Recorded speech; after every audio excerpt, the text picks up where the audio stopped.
अगर मैं कहूँ कि इंडिया में आप जितना नॉर्थ की तरफ जाओगे आपको गरीब लोग ज्यादा मिलेंगे और जितना साउथ की तरफ बढ़ोगे आपको अमीर लोग ज्यादा दिखेंगे। आई नो सुनने में ये बहुत ही अजीब लगता है। किसी देश में अमीर और गरीब लोगों का होना कोई डिफरेंट बात नहीं है, लगभग हर देश में ऐसा होता है। बट ऐसे ज्योग्राफिकली अमीर और गरीब का डिवाइड होना बहुत ही सरप्राइजिंग और इंटरेस्टिंग है। बोलने से क्या होता है, इस चीज को प्रूव करने के लिए हमें डेटा चाहिए। कितने पैसों के बाद एक आदमी अमीर बनता है इसकी कोई डेफिनेशन नहीं है, पर कितने कम पैसे होने पर कोई गरीब हो सकता है इसकी डेफिनेशन है। इंडिया में से बिलो पॉवर्टी लाइन कहते हैं, मतलब जो इंसान एक साल में 27,000 रुपए या उससे कम कमा रहा है, यानी एक दिन में सिर्फ 75 रुपए या उससे कम कमा रहा है, उसे हम गरीब कह सकते हैं। तो देख लेते हैं इंडिया में कहाँ कितनी गरीबी है। लेकिन उससे पहले ये नाम सुनिए और बताइए ये लोग कौन से इंडियन स्टेट से हैं। शिव नडार, मिस्टर नारायण मूर्ति, लक्ष्मी मित्तल और गौतम अदानी, इन सब नाम को किसी इंट्रोडक्शन की जरूरत नहीं है। ये लोग इंडिया के सबसे अमीर इंसानों में गिने जाते हैं। पर अमीर होने के साथ एक और फैक्टर है जो इन सब में कॉमन है, और वो ये है कि ये इंडिया के या तो साउथ, सेंट्रल या फिर वेस्टर्न इंडिया से बिलोंग करते हैं। और भी हैरानी की बात यह है कि ईस्टर्न या फिर नॉर्दर्न इंडिया में से ऐसा कोई भी नहीं है जो इंडिया के टॉप 10 रिच की लिस्ट में आ सके, यानी कि कोई अंबानी या टाटा जैसा इंडस्ट्रियलिस्ट। तो फाइनली ये रहा डेटा। इंडिया के supreme planning authority NITI Aayog ने 2021 में गरीबी के ऊपर जो रिपोर्ट निकाली है उसमें बिहार, झारखंड, उत्तर प्रदेश, मेघालय, असम एक्सेट्रा जैसे नॉर्थ के स्टेट्स में गरीबी ज्यादा है, जबकि पौंडीचेरी, केरला, आंध्रा, कर्नाटका, तमिलनाडु जैसे साउथ के स्टेट्स में गरीबी कम है। हालांकि नॉर्थ के कुछ स्टेट्स जैसे कि दिल्ली या चंडीगढ़ में गरीबी कम दिखाई दे रही है, पर अगर हम ये देखें कि 25% से ज्यादा गरीबी कौन से स्टेट में है तो हमें सिर्फ नॉर्थ के स्टेट्स ही दिखाई देंगे। पर ऐसा है क्यों? 2022 में इंडिया की टोटल पॉपुलेशन थी 141 करोड़। अब इस इंडिया की टोटल पॉपुलेशन डिस्ट्रीब्यूशन में भी एक बैलेंस है, और वो ये है कि इंडिया के लगभग 50% लोग नॉर्दर्न और ईस्टर्न इंडिया में रहते हैं, जबकि बाकी 50% वेस्ट, सेंट्रल या साउथ इंडिया में रहते हैं। यानी कि ह्यूमन रिसोर्स दोनों साइड में ऑलमोस्ट बराबर है। फिर भी साउथ और सेंट्रल इंडिया में लोग ज्यादा अमीर हैं और नॉर्थ और ईस्टर्न इंडिया में गरीब हैं। इसके रीजन को हम डेटा की मदद से देखते हैं। देखिए, किसी भी देश की अगर इकोनॉमिक सिचुएशन हमें समझनी है तो हमें उसे जीडीपी की टर्म्स में समझना पड़ेगा। जैसे कंट्रीज की जीडीपी होती है, एग्जैक्टली वैसे ही हम स्टेट्स की जीडीपी भी कैलकुलेट कर सकते हैं। इंडिया में टोटल 28 स्टेट हैं और 8 यूनियन टेरिटरीज हैं। अगर हम स्टेट वाइज जीडीपी देखें तो हमें कुछ ऐसी पिक्चर दिखाई देगी। स्टेट की जीडीपी से साफ नजर आ रहा है कि सदर्न, वेस्टर्न और सेंट्रल इंडिया की स्टेट्स की जीडीपी ज्यादा है। जितना हम नॉर्थ या ईस्ट की तरफ बढ़ते हैं जीडीपी कम होना स्टार्ट हो जाती है। पर जीडीपी को हम इतना इंपॉर्टेंस दे क्यों रहे हैं? क्योंकि जीडीपी यानी ग्रॉस डोमेस्टिक प्रोडक्ट का मतलब है कि एक साल में उस कंट्री या स्टेट ने कितने पैसे बनाए हर सामान या सर्विस को बेचकर। अब ये पैसे बन सकते हैं एग्रीकल्चर से, इंडस्ट्री से, एक्सपोर्ट से, एक्सेट्रा। अगर हम एक आम आदमी की नजर से इसे देखना चाहते हैं तो हमें देखना पड़ेगा कि हर इंडियन स्टेट्स की एग्रीकल्चर और इंडस्ट्री में क्या सिचुएशन है, क्योंकि इन्हीं दो सेक्टर के साथ एक आम आदमी सीधा जुड़ा होता है। तो आइए सबसे पहले एग्रीकल्चर के बारे में बात करते हैं। सरप्राइज, जीडीपी में नीचे रहने वाले ज्यादातर स्टेट्स की एग्रीकल्चर प्रोडक्शन ज्यादा है और ऊपर रहने वाले स्टेट्स की कम, जबकि इसका उल्टा होना चाहिए था। ऐसा क्यों है? इससे पहले हम देखते हैं कि ये स्टेट्स इंडस्ट्रीज में कहां पर है। अब इस इमेज में हम एक टोटल ऑपोजिट पिक्चर को देख रहे हैं। जीडीपी में ऊपर रहने वाले स्टेट्स में इंडस्ट्रीज ज्यादा है और नीचे रहने वाले स्टेट्स में इंडस्ट्रीज कम है। मतलब नॉर्थ के और ईस्ट के जो स्टेट्स हैं वो ज्यादा डिपेंडेंट है एग्रीकल्चर के ऊपर, और साउथ, सेंट्रल और वेस्टर्न जो स्टेट्स हैं वो ज्यादा डिपेंडेंट है इंडस्ट्रीज के ऊपर। अगर हम सिर्फ साउथ के 5 स्टेट्स की इंडस्ट्रीज को कंबाइन कर दें तो उनमें 1447 इंडस्ट्रीज पार्क हैं, जो कि पूरे इंडिया का 37% है। इस डेटा से क्लियर है कि जहां पर इंडस्ट्रीज ज्यादा है वो इंडियन स्टेट्स में वेल्थ भी ज्यादा है, क्योंकि इंडस्ट्रीज एम्प्लॉयमेंट अपॉर्चुनिटीज क्रिएट करती है, इकोनॉमी में ग्रोथ लाती है और इसका सीधा असर स्टेट की डेवलपमेंट पर पड़ता है। वहीं एग्रीकल्चर नेसेसरी तो है, लेकिन उसकी अपनी कुछ लिमिटेशन है। फर्स्ट, एग्रीकल्चर नेचुरल फैक्टर्स पर डिपेंडेंट है, जैसे कि वेदर, क्लाइमेट, सॉइल कंपोजिशन और इसके साथ साथ नेचर पर भी, यानी बारिश पड़ेगी या सूखा रहेगा। इसलिए एग्रीकल्चर प्रोडक्शन अनप्रेडिक्टेबल है। अगर प्रोडक्शन कम हुआ तो इनकम भी कम ही होगी। सेकंड, एग्रीकल्चर प्रोडक्शन कम या ज्यादा हो रही है, ये इस पर भी डिपेंड करता है कि एडवांस्ड मेथड यूज किए जा रहे हैं कि नहीं। हालांकि ग्रीन रेवोल्यूशन के बाद इंडिया की एग्रीकल्चर में खास ग्रोथ हुई थी, पर अगर इसे दुनिया के दूसरे देशों के साथ कंपेयर किया जाए तो अभी भी हम काफी पीछे हैं। दूसरे देश जैसे कि चाइना या यूएस, जहां पर एग्रीकल्चर को काफी ऑटोमेट कर दिया गया है, वहीं पर इंडिया का एग्रीकल्चर अभी भी ज्यादातर लेबर इंटेंसिव है और हमें लोगों की जरूरत पड़ती है। इसके साथ ही जो चाइना और यूएस में खेती बाड़ी की जमीनें हैं उन्हें कंप्लीटली इरिगेशन प्रोवाइड की गई है, पर इंडिया में अभी भी हमारे लोग बारिश का इंतजार ही करते हैं, खासकर हॉर्टिकल्चर प्रोडक्शन में भी, यानी कि फल सब्जियां वगैरह जहां से ज्यादा रेवेन्यू आता है, वहां भी हम यूएसए और चाइना से पीछे हैं। थर्ड, एग्रीकल्चर सीजन पर भी डिपेंडेंट है, यानी कि खेती से जुड़े हुए लोगों के पास पूरे साल एम्प्लॉयमेंट नहीं है। एग्रीकल्चर में सिर्फ उन्हें उस सीजन में ही एम्प्लॉयमेंट मिलती है। फॉर एग्जाम्पल, जो लोग चावल या गेहूं की खेती बाड़ी कर रहे हैं, दूसरे वक्त इनकम जनरेट करने के लिए ये लोग कुछ और चीजें करते हैं। For example, Mahatma Gandhi, NREGA etcetera. Fourth, इसके साथ है मिडलमैन की प्रॉब्लम। खेत में किसान जो उगाते हैं वो मार्केट तक पहुंचते ही बीच में आ जाते हैं मिडलमैन। ये वो लोग हैं जो किसानों से कम दाम पर अनाज खरीदते हैं और उन्हें ज्यादा क्वांटिटी में जमा कर बाद में महंगे में बेच देते हैं। इससे ज्यादा फायदा मिडलमैन की पॉकेट में जाता है, ना कि किसान की पॉकेट में, जिसकी वजह से किसान को कम दाम मिलता है। इस प्रॉब्लम को एक प्रैक्टिकल एग्जांपल से समझते हैं। हाल ही में फार्मर प्रोटेस्ट को लेकर काफी शोर हुआ था। किसानों की बहुत सारी अपील में एक अपील थी कि इस मिडलमैन को हटाना। उस वक्त सामने आया था हरियाणा के यमुनानगर में रहने वाले किसान श्याम सुंदर मेहता जी की बातें। उन्होंने कहा था कि जब किसान मंडी में अपनी फसल बेचने जाते हैं तो उन्हें वो फसल मिडलमैन को बेचनी पड़ती है। ये मिडलमैन गवर्नमेंट इंस्पेक्टर के साथ मिलकर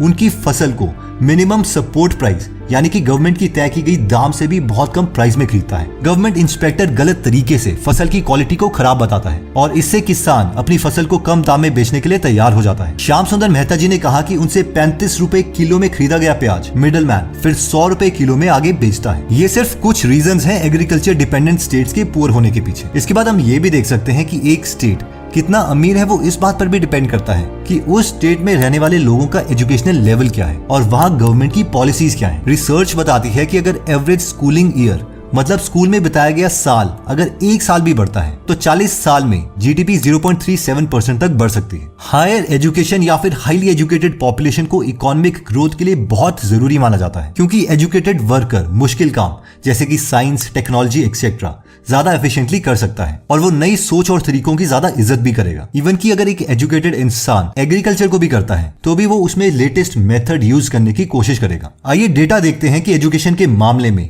इंडियन स्टेट्स कैसे परफॉर्म कर रहे हैं। कंपैरिजन साफ है। महाराष्ट्र, आंध्रा, तमिलनाडु, केरला, गुजरात जैसे स्टेट्स जो कि जीडीपी में आगे थे, वहां पर ग्रेजुएटेड पॉपुलेशन रेट भी ज्यादा है। यानी इससे ये चीज क्लियर है कि हायर एजुकेशन रेट्स और इंडस्ट्रियलाइजेशन स्टेट की इकोनॉमिक ग्रोथ के लिए बहुत इंपॉर्टेंट है। अब हम में से कई लोग सोच रहे होंगे कि इंडिया तो एक ही कंट्री है, फिर कुछ स्टेट्स में एग्रीकल्चर ज्यादा हो रहा है और कुछ स्टेट्स में कम।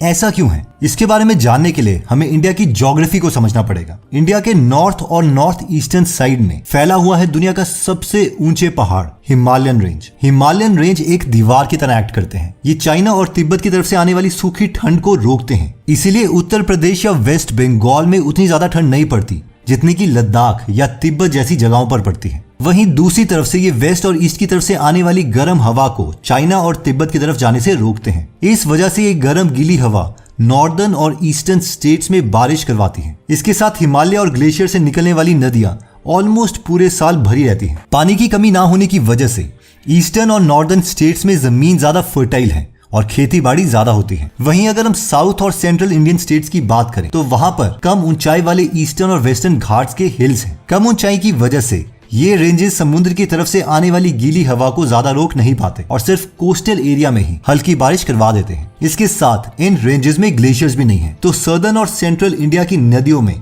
पानी सिर्फ बारिश से ही आता है। यानी कि ईस्टर्न और नॉर्दर्न स्टेट्स जैसे भरपूर पानी और उपजाऊ जमीन के रिसोर्सेज इन स्टेट्स के पास है ही नहीं। और इन ज्योग्राफिकल रीजंस की वजह से हमें ईस्टर्न और नॉर्दर्न स्टेट्स में ही ज्यादा एग्रीकल्चर देखने को मिलता है। सदर्न और वेस्टर्न इंडिया के पास एग्रीकल्चर रिसोर्सेज पहले से ही कम है, इसलिए उन्होंने ट्रेड पर ज्यादा ध्यान दिया। इकोनॉमिस्ट्स कहते हैं कि अगर किसी रीजन के पास एग्रीकल्चर रिसोर्सेज ना हो तो उन्हें अपनी ट्रेडिंग पोटेंशियल को बहुत ज्यादा इंक्रीज करना ही पड़ेगा अगर उन्हें डेवलप होना है तो। जाने माने इकोनॉमिक जर्नलिस्ट जेन जैकोब एग्जाम्पल देते हैं कुछ एस्कीमोस का, जो कि बर्फीले आर्टिक सर्कल में रहते हैं जहां पर किसी भी तरह की खेतीबाड़ी नहीं है। रोजगार के लिए इन एस्कीमोस को खुद को स्कल्पचरिंग और पेंटिंग में ट्रेन करना ही पड़ा, क्योंकि इन आर्ट को दूसरे म्यूजियम्स, कलेक्टर्स और पब्लिशर्स को बेचा जाता है, यानी कि ट्रेड।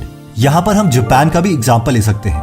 2020 में एग्रीकल्चर से जापान को जीडीपी मिली सिर्फ 1.04%, जबकि इंडस्ट्री से मिली 29% और सर्विस सेक्टर से मिली 69%। एग्रीकल्चर में पीछे होने के बाद भी जापान दुनिया के सबसे वाले जीडीपी देशों में आता है, यानी दुनिया की 4th पोजीशन में। और रीजन है उनका टेक्नोलॉजिकल एडवांसमेंट, ट्रेड और बिजनेस। ट्रेड और बिजनेस के इस पार को साउथ और सेंट्रल इंडिया वाले शायद बहुत पहले समझ चुके थे। खासकर साउथ इंडिया के ट्रेड का एविडेंस हमें चोला पीरियड से यानी कि आज के करीबन 2000 साल पहले से मिलता है। इतिहास से हमें पता चलता है कि उस वक्त साउथ इंडिया अपने सी के रास्तों का इस्तेमाल करते हुए स्पाइस और कॉटन की ट्रेडिंग दुनिया के दूसरे देशों के साथ करता था। मॉडर्न टाइम में भी उन्होंने ट्रेड को प्रायोरिटी दी और उसका एक एग्जाम्पल है आज का Bangalore. Silicon city of India कहा जाने वाले इस बैंगलोर में इंडिया का टेक्नोलॉजिकल हब है। गूगल, माइक्रोसॉफ्ट, एडोबी जैसी बड़ी बड़ी बाहर की कंपनियों से लेकर यहाँ पर इसरो, इन्फोसिस, HCL जैसी इंडियन टेक्नोलॉजी जायंट्स हैं। इसका रीजन है 1970 में Karnataka state electronics development corporation के चेयरमैन एंड MD RK बल्लीगा का विजन, जिसमें उन्होंने बैंगलोर को एक इलेक्ट्रॉनिक सिटी में कन्वर्ट करने का प्रपोजल दिया। आज की डेट में भी कर्नाटका गवर्नमेंट बहुत सारे फिस्कल और पॉलिसी इंसेंटिव्स ऑफर करता है बिजनेस की ग्रोथ के लिए। डेफिनेटली गवर्नमेंट की जो पॉलिसीज हैं वो स्टेट को इंप्रूव करने में बहुत मैटर करती हैं। वहीं अगर हम नॉर्थ और ईस्ट के स्टेट्स की बात करें तो हमें कुछ ऑपोजिट एग्जांपल्स देखने को मिलेंगे, जैसे कि वेस्ट बंगाल। 2006 में टाटा वेस्ट बंगाल के सिंगूर में अपना नैनो प्रोजेक्ट शुरू करना चाहती थी। उन्होंने लैंड भी ले लिया, लेकिन पॉलिटिकल डिस्टर्बेंस और गवर्नमेंट की तरफ से सिचुएशन को ना हैंडल करने की वजह से उन्हें ये प्रोजेक्ट बंद करना पड़ा और नैनो प्रोजेक्ट को गुजरात के सनंद में शिफ्ट करना पड़ा। जी हाँ, गुजरात GDP में ऊपर रहने वाला एक स्टेट। पर इतना ही नहीं, एक्सपर्ट्स का यह भी मानना है कि वेस्ट बंगाल, जिसमें करीब 50,000 से 80,000 करोड़ का इन्वेस्टमेंट होने वाला था दूसरे कंपनियों के द्वारा, वहां पर पॉलिटिकल डिस्टर्बेंस की वजह से वो भी रोक दिया गया। आज की डेट में ये सच है कि उसके बाद वेस्ट बंगाल में कोई भी बड़ी इंडस्ट्री नहीं बनी है। बिजनेस एंड कमर्स के साथ साथ रिच स्टेट्स, खासकर सदर्न स्टेट्स ने पॉपुलेशन की डेवलपमेंट पर भी खास ध्यान दिया है। इंडिपेंडेंस यानी 1947 के टाइम पर तमिलनाडु, आंध्र प्रदेश, कर्नाटका एक्सेट्रा ऑलमोस्ट दूसरे स्टेट्स के बराबर ही थे। लेकिन इसके बाद इन स्टेट्स के गवर्नमेंट ने एक के बाद एक ऐसी पॉलिसीज लाई जिससे वो दूसरे स्टेट से आगे बढ़ते रहे। फॉर एग्जाम्पल 1957 में पहली बार तमिलनाडु ने मिड डे मील प्रोग्राम को शुरू किया, जिससे स्टेट्स में स्कूल एनरोलमेंट ज्यादा हो गई, यानी ज्यादा बच्चे स्कूल में पढ़ने आने लगे। इसके फायदे को देखते हुए इंडियन गवर्नमेंट ने इस प्रोग्राम को नेशनल पॉलिसी में अडॉप्ट कर लिया 1995 में, यानी 38 साल के बाद। सीधे सीधे बात करें तो साउथ की पॉपुलेशन इस पर्टिकुलर कैटेगरी में 38 साल आगे थी इंडिया के दूसरे स्टेट्स के कंपैरेटिवली। अब हम में से जो लोग सोच रहे हैं कि इन स्टेट की एज अ होल GDP से क्या लेना, वहां पर हर आदमी कितना कमा रहा है वो सबसे ज्यादा इंपॉर्टेंट है। And yes, you are right. इसलिए इसे देखिए। इस डायग्राम से साफ पता चलता है कि साउथ के स्टेट्स यानी कि कर्नाटका, आंध्रा, तमिलनाडु, तेलंगाना, केरला और वेस्ट के स्टेट्स यानी कि गुजरात, महाराष्ट्र में लोग ज्यादा इनकम कर रहे हैं। हालांकि नॉर्थ के कुछ स्टेट्स जैसे कि हरियाणा या फिर चंडीगढ़ भी इन कैटेगरीज में आते हैं। पर अगर पूरे देश की बात करें तो ज्यादा इनकम वाले लोगों का कॉन्सेंट्रेशन साउथ या फिर वेस्ट की तरफ है। तो ओवरऑल इस पूरी डिस्कशन से हमने समझा क्या? देखिए, किसी भी देश की इकोनॉमी के 4 पिलर्स होते हैं। पहला है एग्रीकल्चर, दूसरा है ट्रेड और कमर्स, तीसरा है ह्यूमन रिसोर्स और चौथी है अच्छी गवर्नमेंट पॉलिसीज, जिससे कि पीछे 3 कैटेगरी की डेवलपमेंट हो सके। साउथ, सेंट्रल और वेस्टर्न स्टेट्स ने अपनी बेहतरीन पॉलिसीज के चलते बिजनेस में खूब तरक्की करी और साथ ही में एग्रीकल्चर को भी जितना हो सके आगे बढ़ाया। फॉर एग्जाम्पल 2021 में आंध्र प्रदेश में $600 मिलियन का स्पाइस एक्सपोर्ट किया गया। वहीं पर ईस्ट और नॉर्थ एग्रीकल्चर में तो डेवलप हुए, पर ट्रेड और कमर्स में पीछे रह गए। ह्यूमन रिसोर्स के मामले में भी ये स्टेट्स काफी पीछे हैं। जैसे कि हमने शुरू में बताया था कि इन स्टेट्स में लोग उतने ज्यादा पढ़े लिखे नहीं हैं और यही एक कारण है कि इंडिया में रिच और पुअर ज्योग्राफिकली डिवाइडेड क्यों है। कमेंट करके ये भी बता सकते हैं कि आप नेक्स्ट वीडियो किस टॉपिक पर चाहते हैं। जल्दी हम आपसे दोबारा मिलेंगे। जय हिंद।